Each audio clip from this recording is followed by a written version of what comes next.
네, 초인종을 몇 번 울리더니 가시려고 예. 하는군요. 네, 자, 마지막 시간인데 예. 어떤 얘기입니까? 아까 잠깐 제가 말씀드렸지만. 네. 예, 오늘은 지난번 출연 때 약속드렸던 대로 국내 바이오 기업들에 대해서 분석해보는 시간을 갖도록 하겠습니다.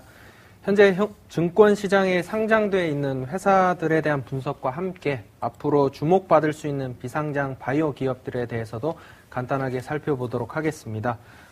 주식 시장에서는 2년 전부터 차례대로 셀트리온, 젠백스, 시젠, 메디포스트 등 시가총액 1조 원 이상의 기업들이 연이어 탄생을 해왔는데요. 과거 상당수의 바이오 기업들이 실적에 대한 장밋빛 전망만으로 주가가 움직였다면 최근에는 다소 좀 가시적인 성과가 없는 기업들이 조금씩 주목을 받고 있는 것 아니냐는 분석도 나오고 있습니다. 영업이익률 30%를 웃도는 회사, 임상 3상의 출시가 완료된 기업, 췌장암 치료제와 같은 급성 치료제 개발 기업 등 자체의 플랫폼 기술을 보유한 업체들이 좀 주목을 받고 있는 모습인데요. 이런 이유들로 최근 시장에서 바이오 종목들이 크게 주목받는 모습입니다. 네. 물론 리스크도 있지요. 네. 예, 리스크에 대한 부분도 간과할 수 없는 문제입니다. 네, 알겠습니다. 아니, 방송을 이렇게 잘하는데 예. 이제 잘 좀 하시자마자 가는군요. 네, 알겠습니다. 자, 아까 소개해드렸던 우리 기령목 CKD 창업투자 처장님과 함께 자, 바이오주 투자 어떻게 해야 되는지 한번 좀 얘기 나눠보도록 하겠습니다. 처장님. 네. 일단 좀 CKD 창업투자 어떤 회사인지 간략히 좀 회사 소개 좀 부탁드릴게요. 네. 먼저 CKD 창투라고 말씀을 드리면 CKD는 이제 종근당의 약자입니다. 네. 저희 CKD 창투의 대주주가 이제 종근당 제약회사고요. 그러다 보니까 자연스럽게 이제 CKD 창투는 수많은 벤처 섹터들 중에 제약 그리고 이제 바이오 분야 쪽에 좀 강점을 가지고 있는 벤처 캐피탈 회사입니다. 네. 최근에는 저희들이 발굴해서 투자한 지 10일 만에 IPO 및 엑시트를 한 사례로는 이제 코스닥이 있는데 시총 1조가 얼마 전에 넘었었죠. 시젠이 있습니다. 시젠. 네네. 시젠에 대한 투자 스토리 이런 것도 좀 해주시죠, 우리 시청자분들께. 네. 다른 IT나 부품 소재 쪽에 코스닥에 있는 주요 부분들하고는 약간 다른 부분이 있습니다만 바이오는 이제 특히 세밀하게 그리고 집중적으로 이제 조사 및 발굴 작업을 거쳐야 하는데요. 네. 일단 시젠 같은 경우는 저희들 CKD 창투 내부에서 발굴한 지는 5년 정도가 됐습니다. 5년 정도가 됐고 5년 전에 발굴하게 된 계기가 바이오는 역시 코스닥의 모든 기업들이 그렇습니다만 사람이 또 핵심 자원이고 그리고 또 그에 수반되는 기술, 또 내부 연구를 하는 R&D 인력들이 중심인데 시젠의 경우에는 다른 바이오 벤처 기업들하고 달리 내부 직원들이 자체 보유하고 있는 기술과 경영진에 대한 매우 높은 자긍심 그리고 가장 주목할 만한 건 서로 간의 이제 신뢰 부분이 있어서 이제 관심을 갖고 깊은 조사 리서치에 들어가게 됐습니다. 그렇군요. 네. 그러니까 그 정도로 5년 전부터 그러니까 네. 내부 인력들, 맨파워, 네, 그렇습니다. 심지어 이제 문화까지 어느 네. 정도 직원들이 또 신뢰와 자긍심이 있느냐 네, 이런 그렇습니다. 어떤 정서적인 측면까지 다 같이 보시는군요.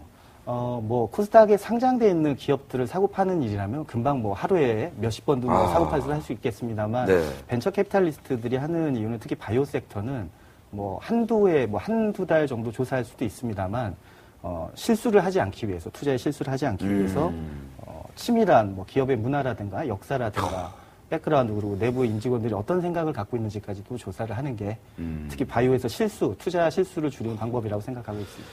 자, 시젠의 엑시트, 그러니까 투자 자금을 회수한 얘기도 좀 잠깐 해주시죠. 네, 일단 시젠의 엑시트는 대개 있는 창업 투자 회사들은 발굴하고 투자한 뒤에 방식에 따라서 여러 가지가 있습니다. 저희 투자 출자는 조합원들의 의지에 따라서 하게 됩니다. 저희는 내부적으로는 현재까지도 상장하고 한 2, 3년까지도 기다려야 한다라고 했습니다만 여러 조합원들끼리의 성격들이 있기 때문에 급하게 저희들 기준은 급하게 엑시트를 하게 됐고요. 투자한 지 11개월 만에 IPO가 정상적인 방법으로 IPO를 갖고 그리고 약 3개월 뒤에 저희들은 IPO를 통해서 엑시트를 하게 됐습니다. 약 한 11개월 투자 집행한 지 11개월 만에 한 297% 정도, 약 300%? 300% 정도 수익을 냈던 것 같습니다. 야, 11개월 만에. 네. 상당히 훌륭한 성과가 아닐 수 없습니다. 네. 예, 시젠의 향후 실적에 대한 전망도 좀 부탁드릴게요. 그리고 이것이 주가에도 향후에 반영될 수 있을지에 대한 설명도 부탁드리겠습니다. 저희들이 이제 외부에서 많이 이제 말씀드리는 게 CGN뿐만 아니라 바이오 기업들 그러니까요. 주가 전망에 대해서 그 얘기를 드리기가 굉장히 조심스럽습니다. 매우. 조심스럽습니다. 네. 실제로 저희 부모님한테도 바이오 기업들에 대해서는 말씀드리기가 우리 조심스러운 시청자분들이 정도로 잘 들으셔야 돼요. 네. 일단 CGN에 대해서는 저희들이 성장에 대해서는 여전히 자신을 하고 있습니다. 오. 다만 이제 CKD 창투는 아까 말씀드린 조합의 성격 때문에 이제 매각을 하게 됐고요. CGN의 실적 자체는 저희들은 계속 매년 그 매출 기준 및 이익 기준으로 배에 가까운 성장은 지속하게 될 것이다라고 예상을 하고 있습니다. 예. 그 근본적 사유가 CGN이 보유하고 있는 분자 진단에 대한 기술 자체 그리고 그 갖고 있는 시장이 과거에 진단하고 있던 병원에서 피 뽑아서 모든 질병을 검사하던 방식에서 아주 천천히 하지만 이제 최근에는 이제 빠른 속도로 내가고 있고 분자 진단 시장 자체가 빨리 성장하고 있다. 그렇기 때문에 CGN의 제품과 기술이 선진국 시장 자체, 후진국 시장도 아니고 선진국 시장을 리딩하고 있기 때문에 네. 매출과 이익은 매해 2배 이상씩 성장을 하지 않을까라고 전망을 하고 있습니다. 아, 그렇군요. 그렇다면 실적도 그러면 그 비례해서, 주가도 비례해서 가야 되는 건지, 갈 수 있는 건지 좀 그건 좀 어떻게 좀 보십니까? 그 장담할 수는 부분은 없겠지만. 네. 굉장히 또 말씀드리면 좀 바이오는 저도 좀 무섭습니다. 네. 말씀드리기가 무서운 부분이 있는데 주가가 움직이지 않을 때는 전혀 안 움직입니다만 어쨌든 시장 같은 경우에 말씀드리면 주가는 항상 그 미래의 그 가치를 미리 땡겨서 현재 주가에 반영한다는 얘기도 있습니다만 네. 시제네 같은 경우는 그 성장을 하고 있는 부분이 단순히 매출과 그냥 영업이익뿐만이 아니라 해외 메이저사들하고의 연계 그리고 표준 기술로의 채택 이런 부분들이 많이 반영이 될 것이라고 예상이 되기 때문에 주가도 다만 이렇게 급하게 사시는 것보다는 좀 롱런한다 마라톤을 한다라는 심정으로 보신다면 긍정적이라고 생각을 하고는 있습니다. 어떤 분들은 이 분자 진단 시장, 이 진입 장벽이 그렇게 높겠느냐, 이런 약간 좀 이렇게 그 우려의 목소리도 제가 얼핏 들은 적이 있거든요. 네, 그거 지켜봐야 될 것 같습니다. 네, 그렇습니다. 네. 자, 그리고 제가 이거 궁금한 것 중에 하나가, 네. 자, 바이오주들에 대한 투자 전략을 어떻게 갖고 가야 하는 건지, 정말 어떤 점에 주의해서 이 바이오주에 투자를 해야 되는 건지 전문가로서 좀 우리 시청자분들께 한번 좀 솔직하게 좀 얘기 좀 해주시죠. 일단 CKD 창투 일반 창투사들은 코스닥에 기업을 올리기 위한 투자도 하고 있습니다만 네. 일부 본인 자본 계정, 소위 말하는 PI 계정이라는 걸 가지고 틈틈이 싸고 훌륭한 주식이 있으면 기업이 있으면 그렇죠. 저희들이 또 투자를 하고 있습니다. CKD 창투가 이제 올해 3월달에 메디포스트가 3만 1,000원일 때 저희들이 조금 매입을 해 있었고요. 아, 메디포스트가 3월 달에는 3, 4만 원 네, 했나요? 3만 원이었던 적이 있었습니다. 그랬던 거를 저희들이 얼마 전에 23만 원대 이제 다 정리를 하고 나왔고요. 예, 이 대단하시네. 말씀을 드리는 이유가 바이오 기업들이 그렇게 쌀 때가 있었습니다. 오. 그렇게 쌀 때가 있었고 또 거래가 하루에 메디포스트 같은 경우는 하루에 10억이 안 될 때가 있었고요. 10억이요? 네, 근데 지금은 보니까 하루에 거래량이 1,500억, 2,000억까지 가까이 되는데 어마어마한 변화군요. 바이오 기업들 주식을 하실 때는 너무 유행 트렌드에 쫓아서 정책 이슈나 이런 데서 하지 마시고 네. 지금도 보면 일부 기업들 여러 가지 고평가 논란은 분명히 있습니다. 분명히 있지만 바이오 기업들은 항상 그런 고평가 논란이 있지만 항상 보면 시장에 소위 말하는 전투기 한 대 값도 못한 그런 기업들도 있습니다. 실제로 200억, 250억 하는 회사들도 있고 네. 그런 기업들을 찾으셔서 쌀 때 좋은 기업을 발굴하셔서 남들의 흥분하고 그러지 말고 마라톤을 하신다는 심정으로 참고 기다리시면 분명히 답이 나오지 않을까라는 생각이 하고요. 왜냐하면 아까 말씀드렸지만 항상 논란이 있을 때 그리고 유행을 찾아가게 되면 비근한 예로 몇 년 전에 황우석 교수 사태도 있었습니다만 열기가 뜨거울 때 들어가면 바이오는 수익을 못 보고 나오시는 닥치죠. 경우가 네. 굉장히 많습니다. 됩니다, 돼요. 네, 그래서 좋은 기업 발굴하셔서 쌀 때 들어가셨다가 조금 기다리실 줄 알아야 되고요. 무엇보다 중요한 건 저희도 마찬가지입니다만 바이오 기업을 본인 주식 포트폴리오에서 절대 다수를 많이 가져가시는 건 좀 곤란하지 않을까. 네. 스트레스가 많으실 겁니다. 네, 알겠습니다. 자, 이 메디포스트 제가 주봉을 잠깐 띄워놓고 있는데요. 네. 이 3월, 그러니까 아무도 관심이 없을 때, 거래가 뭐 그냥 아주 미진할 때, 이 화면이 안 나오나요? 네, 자, 요때 사셨다는 거예요. 이 3월, 네. 4월 달에 주가가 3만 원일 때. 이 거래도 진짜 거의 뭐 바닥이었지 않습니까? 네. 그런데 거래 털리면서 이게 지금 주봉이거든요. 폭등을 했죠, 폭등을. 그래서 요때 이제 파신 거예요. 대단한 어떤 예. 내공 아니겠습니까? 그 결차장님이 하신 말씀 중에 아주 그 깊이 새겨야 될 얘기가 있습니다. 그러니까 그 전투기 한 대 값도 안 되는 기업들 중에 정말 세심하게 조사를 해서 예. 마라톤 하듯이 롱런하는 심정으로 기다릴 줄 알아야 된다. 이렇게 뭐 국회에서 뭐 바이오 관련한 제도가 뭐 법이 뭐 바뀌고 도입되고 누가 뭘 뭐 개발했고 뭐 해외 무슨 업체들하고 라이선스 계약을 맺고 이런 얘기 나올 때는 이미 주가가 이렇게 뜨거울 때죠. 그렇죠. 네. 그럴 때는 포트폴리오 하시더라도 조금 잘 모르시면 좀 멀리 하시는 게 어떨까 이런 말씀이셨습니다. 저도 참 120% 공감이 가는 그런 얘기입니다. 네.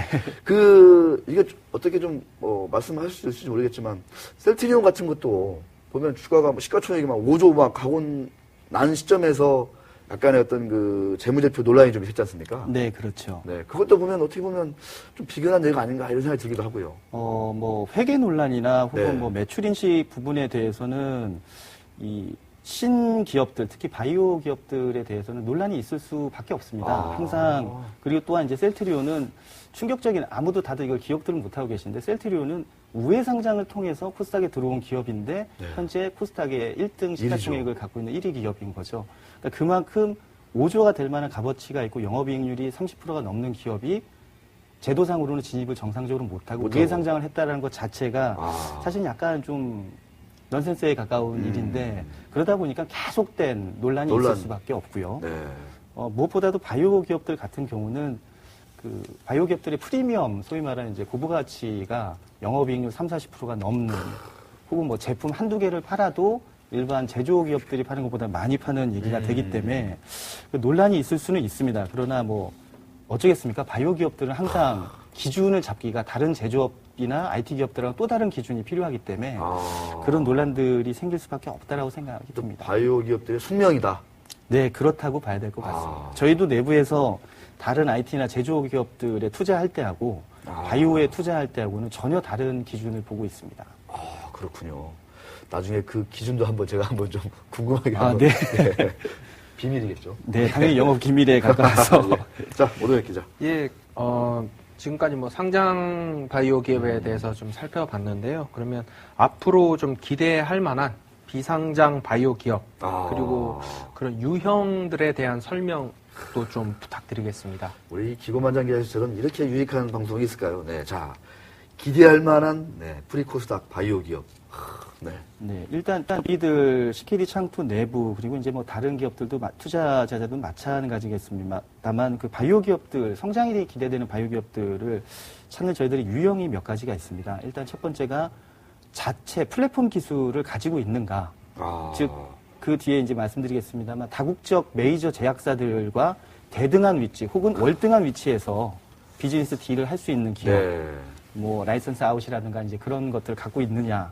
그다음에 한 분야가 아니라 다양한 적응증으로 확대가 가능한가. 예를 들어서 에이즈 치료제만 계속 10년 연구를 한다면 그 에이즈 치료제가 갑자기 뭐 트렌드가 끝난다든가 다른 경쟁사가 나오면 다른 걸 못할 수가 있습니다. 예. 그래서 한 분야가 아니라 다양한 적응증으로 확대가 가능한 기업. 그리고 실제 임상이 현재 전 임상이 아니라 임상이 추진되고 있는 기업들, 동물 임상 단계가 끝난 기업들, 그리고 상업적으로 뭔가 그 진입이 돼야 됩니다. 바이오에서 항상 나오는 단점이 하나가 그 창업자들이 교수분들이고 의사분들이다 보니까 맞아요. 학술적으로 많이 싸우십니다. 내부적으로. 근데 그런 단계가 아니라 이미 상업화 단계가 보이는 그런 예상되는 기업. 그리고 가장 중요하다고 할 수 있는 국내형이면 안 됩니다. FDA나 혹은 유럽 CE 인증을 받을 수 있고 해외로 진출할 수 있고 메이저사들이 그 기술과 제품을 사입할 수 있는 정도의 레벨이 돼 있는 회사. 굉장히 그 허들이 좀 높은 편입니다만 그러니까요. 꼭 참고 찾다 보면 아까 말씀드렸던 시젠이라든가 뭐 시장에서 매입했었던 메디포스트 이런 케이스들 또 현재 시가총액 1조가 넘는 모든 바이오 기업들이 이런 가능성들 카테고리에 들어간다고 보고 있습니다. 네. 좀 구체적으로 좀 어떤 기업들을 좀 최근에 많이 좀 이렇게 연구 조사를 좀 하신 사례가 좀 있나요? 현재 저희가 네 가지가 이제 다 일치된다든가 혹은 이제 그 상당 부분 몇 가지가 매칭되는 기업들을 이제 찾고 현재 여전히 리서치 중에 있습니다. 뭐 미리 그 중에서도 좀 관심이 갖고 프리 코스닥이나 혹은 이제 내년 코스닥 진입이 예상되는 기업들로 몇 가지를 말씀드리자면 그 대한민국 그 진단 중에 아까 시제를 말씀드렸지만 대한민국이 실제로 당뇨 관련 그 혈당 체크하는 기업들이 레벨이 상당히 높습니다. 아, 그래요? 메이저 전 세계에서 전부 다 열 손가락 안에 들어가는 업체들이 한국에 포진돼 있고요. 네. 특히나 내년에는 그 혈당 그 진단 체크 기업인 아이센스가 아마 코스닥에 들어올 걸로 예상을 하고 있고요. 네. 또 그 치과 치료용 임플란트를 만들고 납품하는 뭐 그런 회사들이 코스닥에도 많이 있습니다만 네, 네. 해외로 주로 수출을 많이 하는 덴티움이라든가 이런 기업들이 이제 내년 코스닥 입성이 좀 기대돼서 저희가 좀 리서치를 계속 하고 있고요. 그리고 또 이제 장기 프로젝트로는 대한민국 제약사나 그 바이오들이 이제 국내만 머물지 말고 해외로 진출을 해야 되기 때문에 뭐 UN이라든가 WHO나 아니면 뭐 빌 게이츠 재단 등의 납품을 바로 납품을 할 수 있는 뭐 백신, 전염병 예방 백신 같은 걸 만드는 생산하는 기업 등에도 현재 그 깊은 리서치를 진행하고 있는 중입니다. 아, 그렇군요.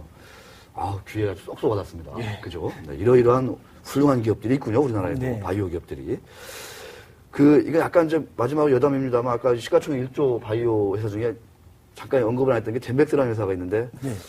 췌장암제 백신, 이제, 임상 3상을 지금 진행하고 있다. 뭐 네. 이런 얘기인데, 어떻습니까? 그 젠백스에 대한 어떤 그 바이오 그 벤처 캐피탈 업계의 어떤 그 평가라든가, 뭐 이런 것들은 좀 어떻습니까? 뭐 짧게라도 좀 한번. 이 다른 섹터하고 다르게 바이오들은 항상 학술 논란이 항상 많습니다. 학술. 이게 진이냐 아니냐를 네. 따지는 다른 섹터들은 이게 돈이 되느냐 안 되는 기술이냐를 따지는 반면에 바이오는 이게 진짜냐 아니냐를 따지는데 젠백스 같은 경우는 기본적으로 그 논란거리가 췌장암을 치료를 하는 약이냐 아니냐였는데요. 현재까지 기준으로 보게 되면 젠백스 자체는 췌장암 자체가 굉장히 긴급한 그 질병이기 때문에 네. 췌장암 환자들은 치료가 목적이 아니십니다. 대개 분들은 췌장암 어떻게든 하루라도 더 살게 연장에 대한 부분이 있었고 그 부분에 대해서 아마 젠백스가 외부에서 아마 그 관심을 많이 받게 됐었던 것 같고요. 아셔야 될 건 췌장암은 죄송합니다. 그 젠백스 같은 경우는 제가 공부했던 바로는 췌장암 자체를 치료하는 목적도 있지만 다른 약들하고 같이 섞어서 칵테일 요법을 했을 때 높은 시너지가 난다. 근데 췌장암 자체 치료는 아니었었고 근데 그것만으로도 그만한 부가가치나 프리미엄을 인정받을 만하다라던 게 아마 시장에 그만한 뜨거운 열기를 반영했던 것 같습니다. 네.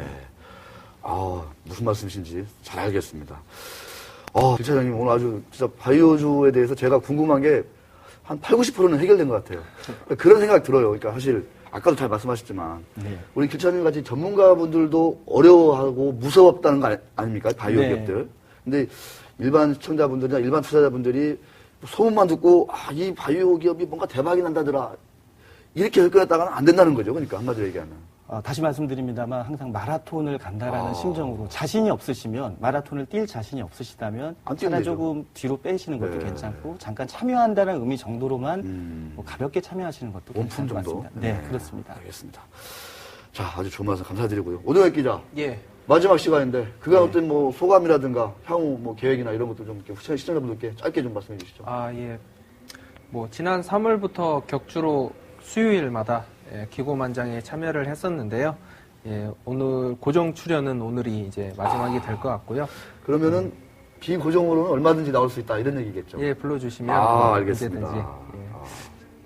그동안 시청자 여러분들께 더 유익한 정보를 좀 알려드리지 못해서 좀 아쉬움이 좀 남습니다. 되게 좀 든든했습니다. 흐뭇하고. 예, 감사합니다. 예. 누가 이제 대타라고 해야 되나요? 누가 좀 그렇죠. 후임자로? 2주 후에는 저희 같은 팀에 소속돼 있는데요. 이상균 기자가 출연을 하게 될 것 같습니다. 네. 벤처 캐피탈 및 코스닥 시장에서 상당한 정보를 알고 있는 기자니까요. 많이 도움이 될 것이라고 기대하겠습니다. 알겠습니다. 자, CKD 창업 투자의 무한한 발전을 기대해 보겠습니다. 저도. 우리 차장님도 제가 좀 자주 좀 나와주세요. 네, 방송 너무 잘하시네요. 네. 제가 아는 부분이 있으면 네. 한번 도움을 드리도록 하겠습니다. 알겠습니다. 자, 오늘 고맙습니다. 네, 감사합니다. 수고하셨습니다. 노동희 기자, 수고하셨습니다.